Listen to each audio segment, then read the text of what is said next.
नमस्कार दोस्तों, Radhe Radhe. Welcome to your YouTube channel हमारी संस्कृति हमारी धरोहर। दोस्तों, हिंदू धर्म में सभी व्रतों में एकादशी व्रत सबसे श्रेष्ठ माना जाता है। एकादशी व्रत महीने में 2 बार आता है, एक कृष्ण पक्ष में और एक शुक्ल पक्ष में। सफला एकादशी कृष्ण पक्ष में आती है। इस दिन भगवान नारायण की पूरे मन से पूजा करने से व्रतधारी श्री हरि विष्णु जी का कृपा पात्र बन जाता है। इस दिन उन्हें ऋतु फल अर्पित करने, एकादशी कथा पढ़ने तथा महात्म्य सुनने से राजसूय यज्ञ का फल प्राप्त होता है। मान्यता अनुसार सफला एकादशी अपने नाम की तरह ही हर कार्य में सफल बनाने वाली मानी गई है। इस एकादशी के बारे में महाराज युधिष्ठिर ने भगवान श्री कृष्ण से पूछा था। अतः भगवान श्री कृष्ण ने जो महत्व इस एकादशी का बताया था वह इस प्रकार है। पौष मास के कृष्ण पक्ष की इस एकादशी का नाम सफला एकादशी है। यह एकादशी व्रत इतना अधिक महत्व का है कि अधिक से अधिक दक्षिणा पाने वाले यज्ञ से भी भगवान प्रसन्न नहीं होते जितना इस एकादशी व्रत पर उपवास करने से होते हैं। इस एकादशी के देवता श्री नारायण हैं। जिस प्रकार नागों में शेषनाग, पक्षियों में गरुण, सब ग्रहों में चंद्रमा, यज्ञों में अश्वमेध और देवताओं में भगवान विष्णु श्रेष्ठ हैं, उसी तरह सब व्रतों में एकादशी का व्रत श्रेष्ठ है। जो मनुष्य सदैव एकादशी का व्रत करते हैं वे मुझे परम प्रिय हैं। वह अत्यंत भक्ति और श्रद्धा से युक्त होकर विधि पूर्वक इस व्रत को करना चाहिए। हिंदू मान्यताओं के अनुसार एकादशी व्रत के लिए दशमी के दिन सिर्फ दिन में एक वक्त सात्विक आहार लेना चाहिए। संध्या काल में दातुन करके पवित्र होना चाहिए। रात्रि के समय भोजन नहीं करना चाहिए। भगवान के स्वरूप का स्मरण करते हुए सोना चाहिए। सफला एकादशी के दिन सुबह जल्दी उठें और स्नान आदि करने के बाद स्वच्छ वस्त्र पहन लें। सबसे पहले श्री नारायण की पूजा के लिए ऋतु के अनुकूल फल, नारियल, नींबू, नैवेद्य आदि 16 वस्तुओं का संग्रह करें। इसके बाद भगवान विष्णु के समक्ष घी का दीपक जलाएं। उन्हें तुलसी दल भी अर्पित करने के बाद आरती करें। आप व्रत रख रहे हैं तो पूजा के दौरान इसका संकल्प ले लें। भगवान विष्णु को चरणामृत का भी भोग लगाएं। इसमें तुलसी का एक पत्ता जरूर डालें। इस सामग्री से भगवान श्री कृष्ण विष्णु जी के साथ माँ लक्ष्मी की भी पूजा जरूर करें। रात्रि के समय श्री हरि के नाम से दीपदान करना चाहिए और आरती एवं भजन गाते हुए जागरण करें। आपको बता दें कि एकादशी के दिन चावल खाना मना होता है, इसलिए इस दिन अपने घर में न खुद चावल खाएं और न ही घर के किसी सदस्य को चावल खाने के लिए दें।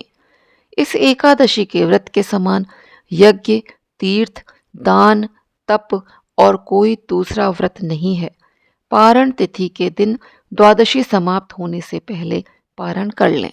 एकादशी व्रत में भगवान विष्णु का अक्षत से पूजन नहीं किया जाता है। इसके स्थान पर सफ़ेद तिलों का प्रयोग किया जाता है। इस दिन हमें तिल और पुष्प हाथ में लेकर एकादशी व्रत कथा अवश्य सुननी चाहिए। सफला एकादशी व्रत कथा। महाराज युधिष्ठिर ने पूछा, हे जनार्दन, पौष कृष्ण एकादशी का नाम क्या है? उस दिन कौन से देवता का पूजन किया जाता है और उसकी क्या विधि है? कृपया मुझे बताएं। भक्त वत्सल भगवान श्रीहरि कहने लगे कि धर्मराज, मैं तुम्हारे स्नेह के कारण तुमसे कहता हूँ कि एकादशी व्रत के अतिरिक्त मैं अधिक से अधिक दक्षिणा पाने वाले यज्ञ से भी प्रसन्न नहीं होता हूँ। अतः इसे अत्यंत भक्ति और श्रद्धा से युक्त होकर करें। हे राजन, द्वादशी युक्त पौष कृष्ण एकादशी का महात्म्य तुम एकाग्रचित होकर सुनो। इस एकादशी का नाम सफला एकादशी है। इस एकादशी के देवता श्री नारायण है। विधि पूर्वक इस व्रत को करना चाहिए। जिस प्रकार नागों में शेषनाग, पक्षियों में गरुण, सब ग्रहों में चंद्रमा, यज्ञों में अश्वमेध और देवताओं में भगवान विष्णु श्रेष्ठ हैं, उसी तरह सब व्रतों में एकादशी का व्रत श्रेष्ठ है। जो मनुष्य सदैव एकादशी का व्रत करते हैं वे मुझे परम प्रिय हैं। अब इस व्रत की विधि कहता हूँ। मेरी पूजा के लिए ऋतु के अनुकूल फल, नारियल, नींबू, नैवेद्य आदि 16 वस्तुओं का संग्रह करें। इस सामग्री से मेरी पूजा करने के बाद रात्रि जागरण करें। इस एकादशी के व्रत के समान यज्ञ, तीर्थ, दान, तप और कोई दूसरा व्रत नहीं है। 5000 वर्ष तप करने से जो फल मिलता है, उससे भी अधिक सफला एकादशी का व्रत करने से मिलता है। हे राजन, अब आप इस एकादशी की कथा सुनिए। चंपावती नगरी में एक महिष्मान नाम का राजा राज्य करता था। उसके 4 पुत्र थे। उन सब में लुम्पक नाम वाला बड़ा राजपुत्र महापापी था। वह पापी सदा पर स्त्री और वैश्यागमन तथा दूसरे बुरे कामों में अपने पिता का धन नष्ट किया करता था।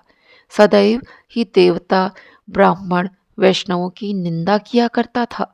जब राजा को अपने बड़े पुत्र के ऐसे कुकर्मों का पता चला तो उन्होंने उसे अपने राज्य से निकाल दिया। तब वह विचारने लगा कि कहाँ जाऊं, क्या करूं।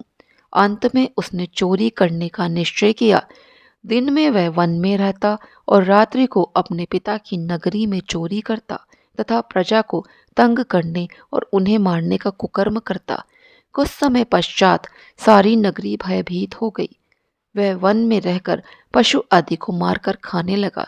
नागरिक और राज्य के कर्मचारी उसे पकड़ लेते, किंतु राजा के भय से छोड़ देते। वन में एक अति प्राचीन विशाल पीपल का वृक्ष था। लोग उसकी भगवान के समान पूजा करते थे। उसी वृक्ष के नीचे वह महापापी लुम्पक रहा करता था।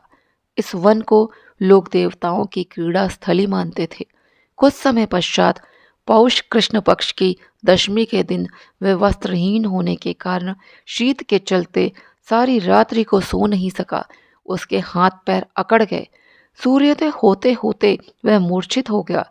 दूसरे दिन एकादशी को मध्याह्न के समय सूर्य की गर्मी पाकर उसकी मूर्छा दूर हुई। गिरता पड़ता वह भोजन की तलाश में निकला। पशुओं को मारने में वह समर्थ नहीं था, अतः पेड़ों के नीचे गिरे हुए फल उठाकर वापस उसी पीपल वृक्ष के नीचे आ गया। उस समय तक भगवान सूर्य अस्त हो चुके थे। वृक्ष के नीचे फल रखकर कहने लगा, हे भगवान, अब आपके ही अर्पण है ये फल, आप ही तृप्त हो जाइए। उस रात्रि को दुख के कारण उसे नींद भी नहीं आई। उसके इस उपवास और जागरण से भगवान अत्यंत प्रसन्न हो गए और उसके सारे पाप नष्ट हो गए। दूसरे दिन प्रातः एक अति सुंदर घोड़ा अनेक सुंदर वस्तुओं से सजा हुआ उसके सामने आकर खड़ा हो गया। उसी समय आकाशवाणी हुई कि हे राजपुत्र, श्री नारायण की कृपा से तेरे पाप नष्ट हो गए। अब तू अपने पिता के पास जाकर राज्य प्राप्त कर। ऐसी वाणी सुनकर वह अत्यंत प्रसन्न हुआ और दिव्य वस्त्र धारण करके भगवान आपकी जय हो कहकर अपने पिता के पास गया। उसके पिता ने प्रसन्न होकर उसे समस्त राज का भार सौंप दिया और वन का रास्ता लिया। अब लुम्पक शास्त्रानुसार राज्य करने लगा। उसके स्त्री, पुत्र आदि सारा कुटुंब भगवान नारायण का परम भक्त हो गया। वृद्ध होने पर वह भी अपने पुत्र को राज्य का भार सौंपकर वन में तपस्या करने चला गया और अंत समय में वैकुंठ को प्राप्त हुआ। अतः जो मनुष्य इस परम पवित्र सफला एकादशी का व्रत करता है, उसे अंत में मुक्ति मिलती है। जो नहीं करते वे पूंछ और सींगों से रहित पशुओं के समान है।